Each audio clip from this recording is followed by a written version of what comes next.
In our today's lecture, we will discuss about linear combination, linear space and linear generator.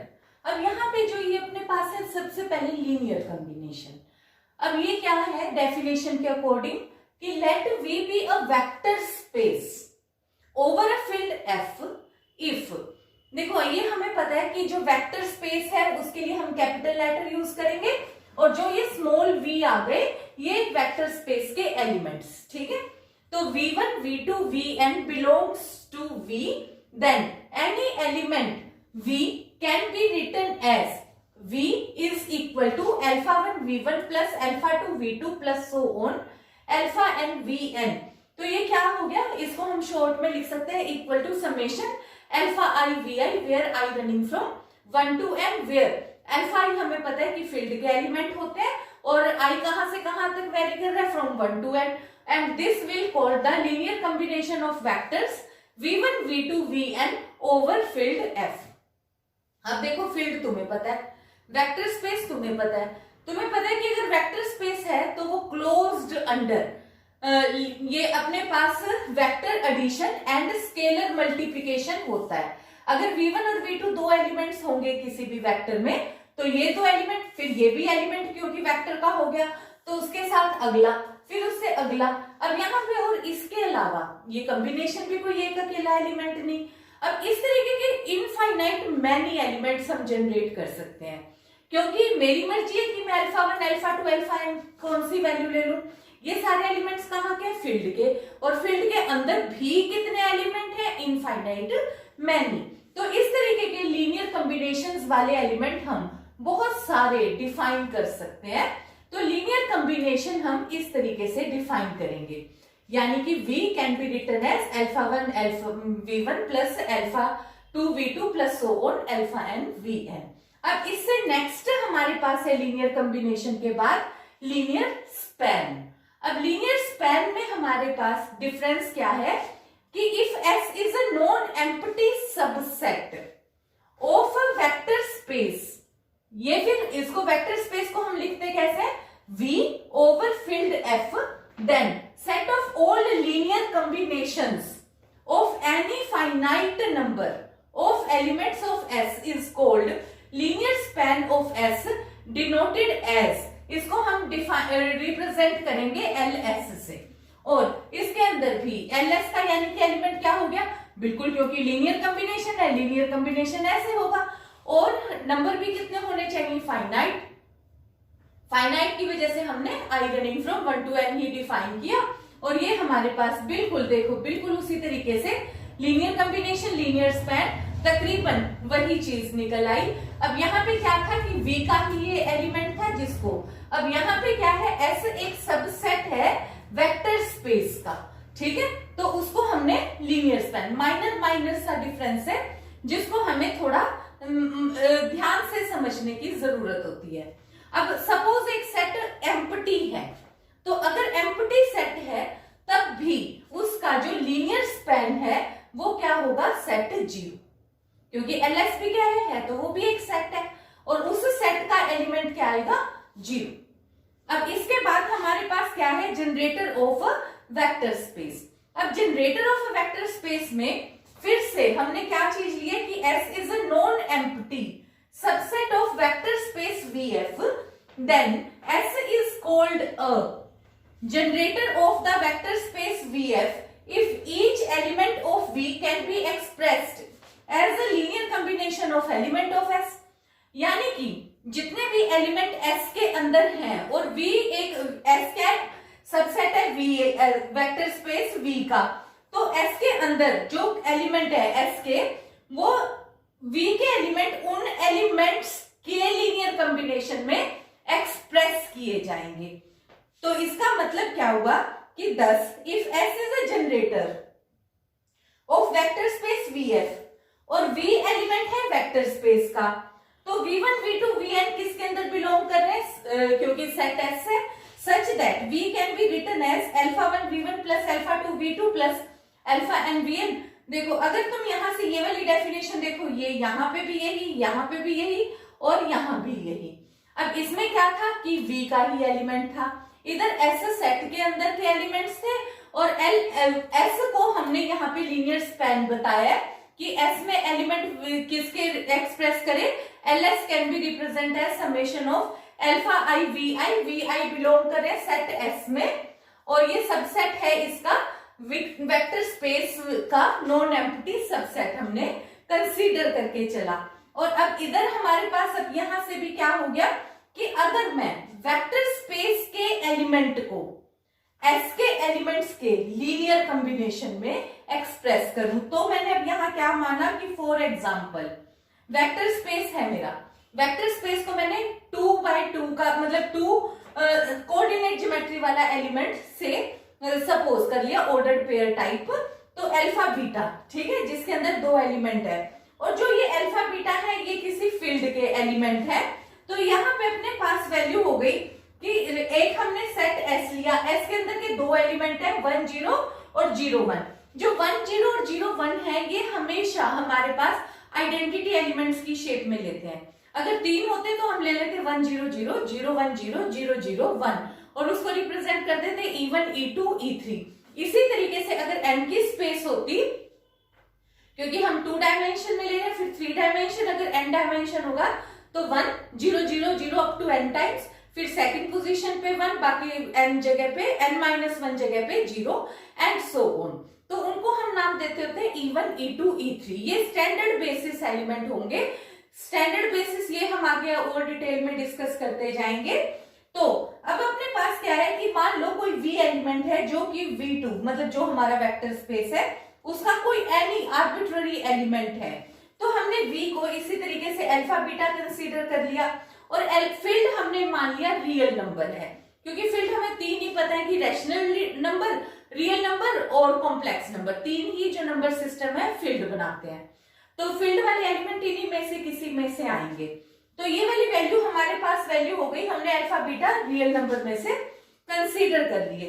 अब देखो अगर V alpha beta है तो देखो मैं इसको लिख सकती हूँ अल्फा 1 0 प्लस बीटा 0 1। क्यों? यहां से अल्फा और यहां से क्या हो गया 0। पहली पोजीशन पे क्या आया अल्फा, दूसरी पोजीशन पे क्या आया देखो 0 और यहां से क्या हुआ प्लस बीटा, यानी मैं लिख सकती हूँ alpha E1 plus beta E2, यानी कि ये तो scalar multiplication of set S वाले एलिमेंट्स का लीनियर कॉम्बिनेशन हो गया। तो V is linear combination of E1 and E2। तो इसका मतलब हो गया कि जो S है वो जनरेट करता है V2 को। In this theorem we have to prove that linear span LS of any subset S of a vector space VF is a subspace of vector space over a field F। तो यहाँ पे अपने पास ये V और W हमने 2 elements consider कर लिए linear span S के। अब ये भी हमने डेफिनेशन करी, डेफिनेशन के अकॉर्डिंग अगर V लीनियर स्पैन S का एलिमेंट है तो V can be expressed as linear combination of elements of set S। तो उसमें क्या होगा summation I running from 1 to n alpha I VI, where alpha I कहां बिलोंग करेंगे फील्ड में, और V1 V2 Vn कहां बिलोंग करेंगे ऑब्वियसली सबसेट S के अंदर। I running from 1 to n हमने कंसीडर कर लिया बिल्कुल सेम पैटर्न से, क्योंकि W भी लीनियर स्पैन का है। अब हमें क्या पता कि इसके अंदर कितने एलिमेंट्स का कॉम्बिनेशन है, इसके अंदर कितने एलिमेंट का, तो हमें नहीं पता। तो हमने पहले वाले में जैसे n का कॉम्बिनेशन लिया, दूसरे में हमने किन्हीं m नंबर्स का रिप्रेजेंटेशन शो कर दिया, क्योंकि हर बार सेम नंबर का लीनियर कॉम्बिनेशन होना जरूरी नहीं है। तो W is equal to J running from 1 to m कर दिया, बीटा J WJ हो गया, where beta J belongs to field, WJ belongs to S। तो ये हमने लिख दिया बिल्कुल सेम पैटर्न से। अब हमारे को शो करना है कि LS वेक्टर स्पेस है। वेक्टर स्पेस के लिए हम क्या शो करते हैं कि अगर कोई 2 एलिमेंट्स है किसी एक वेक्टर मतलब किसी एक सेट के अंदर और अल्फा बीटा बिलोंग करते हैं फील्ड में, तो अगर हम उसको closed under vector addition and scalar multiplication, that is अगर हम डायरेक्ट ही alpha V plus beta W को भी शो कर दे कि ये भी बिलोंग करता है लीनियर स्पैन S के अंदर, तो ये हमारे पास वेक्टर स्पेस की डेफिनेशन के अकॉर्डिंग वेक्टर स्पेस हो जाएगा। तो इसलिए अब मैंने क्या किया, A V plus B W लिख लिया, ए को तो मैंने यहां लिख लिया, वी की वैल्यू यहां से ये सब्स्टिट्यूट कर दी, ऐसे ही ये प्लस बी लिख लिया, डब्ल्यू की वैल्यू मैंने ये वाली सब्स्टिट्यूट कर दी। ठीक है, अब अगले स्टेप में जो ये ए था इसको मैं हर एक समेशन है तो ब्रैकेट ही, तो मैंने ए को हर एक के साथ अल्फा आई के साथ मल्टीप्लाई कर दिया। ये भी हम सब स्पेस में की डेफिनेशन में, वेक्टर स्पेस की डेफिनेशंस में कर चुके, जो मल्टीप्लाई की प्रॉपर्टीज थी उनके अंडर। तो यहां से मैंने इसको इस side A alpha I V I इस तरीके से लिख लिया, प्लस बी बीटा जे। फिर मुझे पता है कि एसोसिएटिव प्रॉपर्टी के अकॉर्डिंग मैं इस ब्रैकेट को यहां पे भी चेंज कर सकती हूँ। तो ये वाली वैल्यू स्केलर मैंने सारा इकट्ठा कर दिया, वेक्टर मैंने अलग इकट्ठा कर दिया, बिल्कुल वी आई और डब्ल्यू जे बिल्कुल अलग अलग इस तरीके से कि इनके वेक्टर्स अलग कंबाइन कर दिए। आई रनिंग फ्रॉम 1 to m है और जे रनिंग फ्रॉम 1 to m। ठीक है, तो ये जो रिजल्ट है alpha A alpha I V I, इनको अगर हम एक्सपेंड करके लिख दें तो ये हमने सारे खोल के लिख दिए, v1 vn तक आ गए ये वाले और ये m तक आ गए। ठीक है ना, तो ये वाले जो एलिमेंट्स हैं, अभी भी मुझे ये पता है कि जो ये वेक्टर आया है, ये नया वेक्टर एलिमेंट, ये भी कैसा है, फाइनाइट नंबर्स का लीनियर कॉम्बिनेशन, क्योंकि ये क्या है, ये स्केलर है और ये क्या है, वेक्टर है। तो ये क्या हो गया, मतलब स्केलर मल्टीप्लिकेशन, और ये क्या हो गया, वेक्टर एडिशन, ये लीनियर कॉम्बिनेशन हो गया। तो लीनियर कॉम्बिनेशन कितने एलिमेंट्स का है, n प्लस m, और n भी फाइनाइट है, m भी फाइनाइट है, तो n plus m maximum number, इसमें n प्लस m ही होंगे। और कितने हो गए ये, कि फाइनाइट नंबर्स का लीनियर एक्सप्रेशन होने की वजह से ये मेरे पास किस में बिलोंग कर गया, लीनियर स्पैन S में बिलोंग कर गया। और इसमें फिर अब मेरे पास डेफिनेशन के अकॉर्डिंग अगर ए भी बिलोंग करते हैं फील्ड में, वी डब्ल्यू बिलोंग करते हैं लीनियर स्पैन S में, तो ये क्या होगा, A V plus B W भी, क्योंकि लीनियर स्पैन S में बिलोंग कर गए, तो ये एल एस एक वेक्टर सबस्पेस हो गया VF का। Now there is definition of smallest subspace.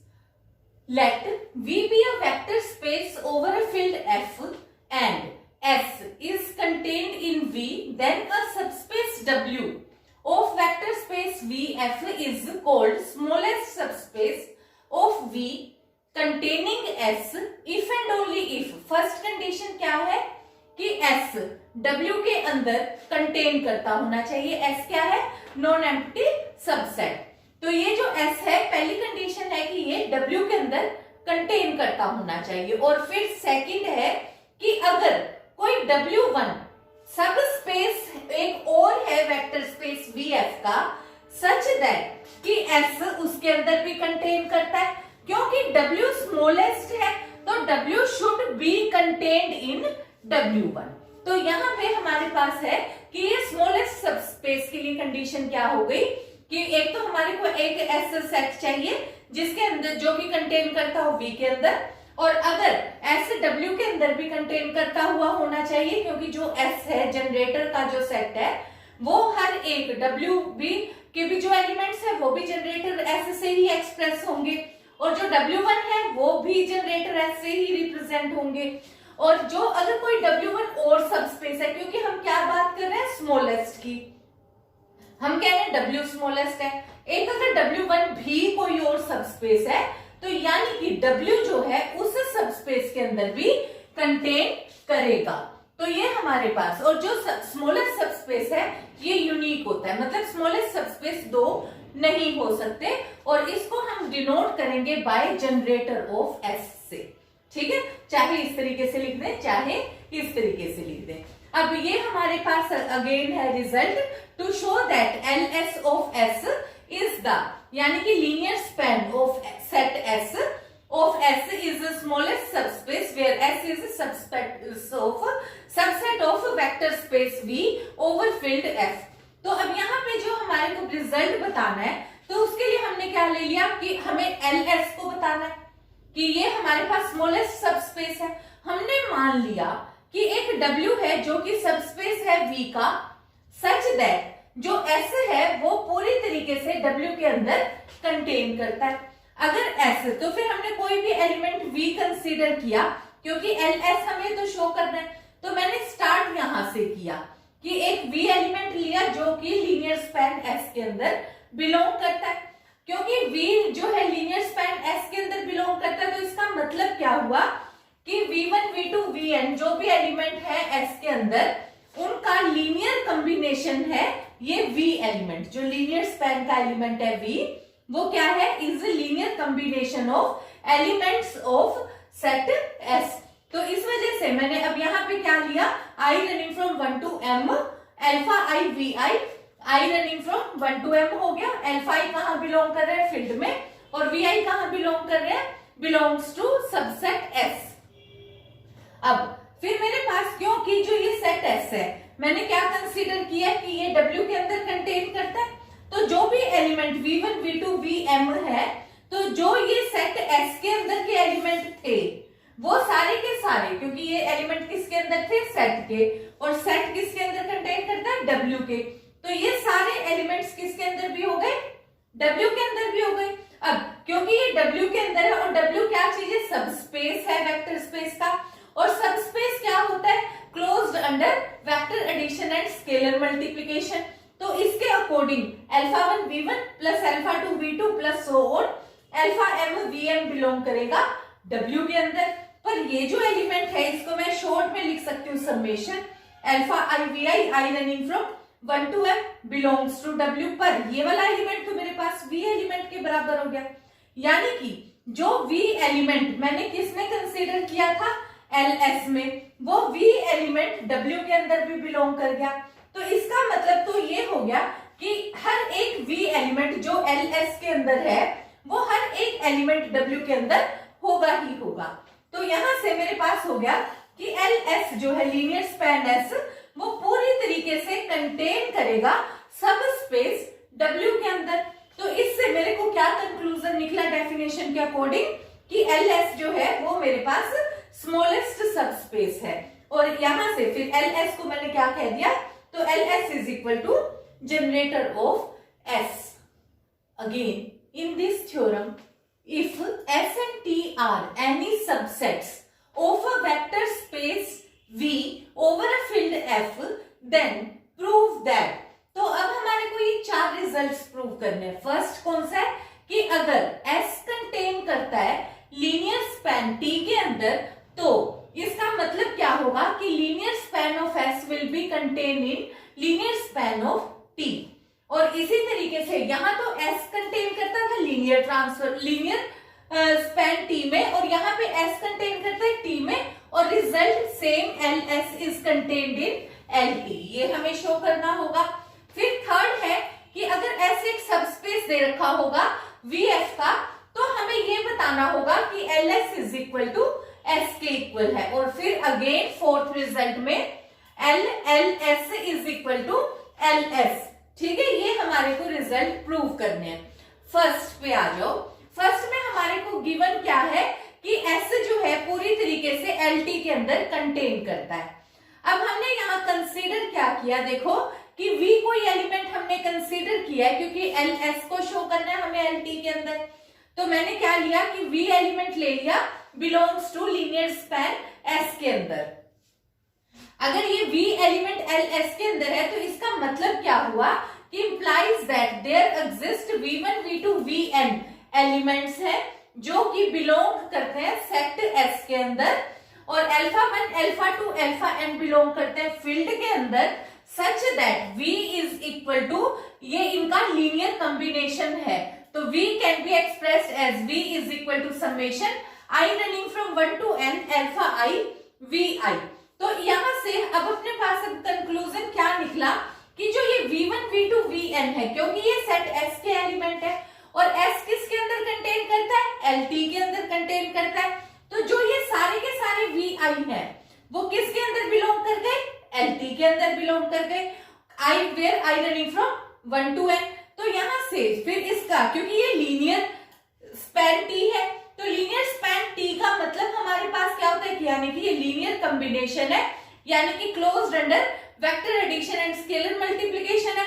तो इसका मतलब क्या हुआ कि जो ये वैल्यू है VI, वो किस तरीके से हो गया, alpha I VI will belongs to linear span T में where I running from 1 to n।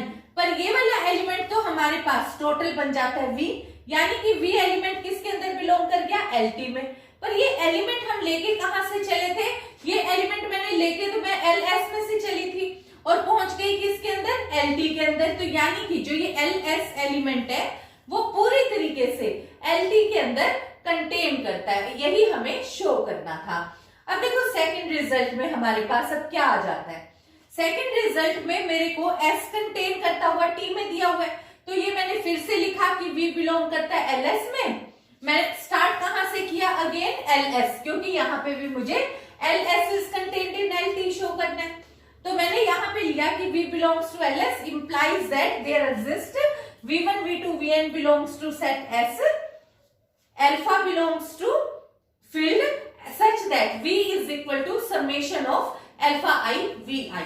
तो उसके बेस पे अब यहाँ से रिजल्ट क्या हो गया कि जो ये V एलिमेंट है, V element alpha I Vi है, जो ये LT के अंदर भी बिलोंग कर गया। क्यों, क्योंकि जो भी एलिमेंट मेरे पास S के अंदर कंटेन करता है वो S पूरी तरीके से T में कंटेन करता है, और V1, V2, Vn सारे के सारे एलिमेंट किसके अंदर भी बिलोंग कर गए, वो बिलोंग कर गए T के अंदर बिलोंग कर गए।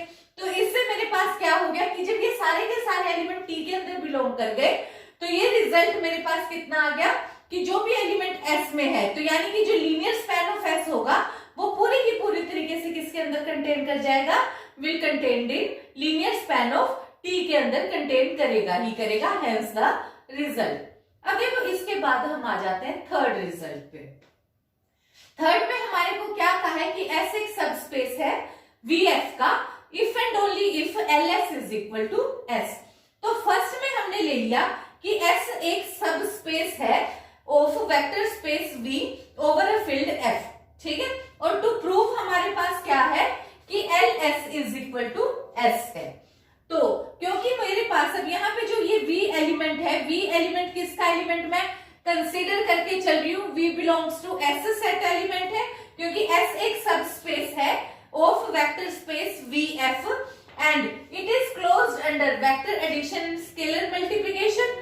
तो यहाँ से मेरे पास क्या चीज हो जाएगी, क्योंकि V जो एलिमेंट मैं लेके किसके अंदर से चली हूँ, LS के अंदर मैंने स्टार्ट किया, क्योंकि V अगर LS के अंदर है तो यानी कि ये वाले एलिमेंट्स किसके अंदर होते हैं, S के अंदर होते हैं। और ये रिजल्ट मेरे पास क्या आ जाता है कि मैं स्टार्ट मैंने कहां से किया, LS, पर जो ये एलिमेंट है V वाले जो भी सेट एलिमेंट्स थे, S भी क्योंकि सबस्पेस दिया हुआ है, सबस्पेस क्लोज्ड होने की वजह से ये पूरे का पूरा एलिमेंट जो ये अल्फा I Vi है ये किसके अंदर बिलोंग कर गया, S के अंदर, क्योंकि क्लोज्ड अंडर है vector addition and scalar multiplication.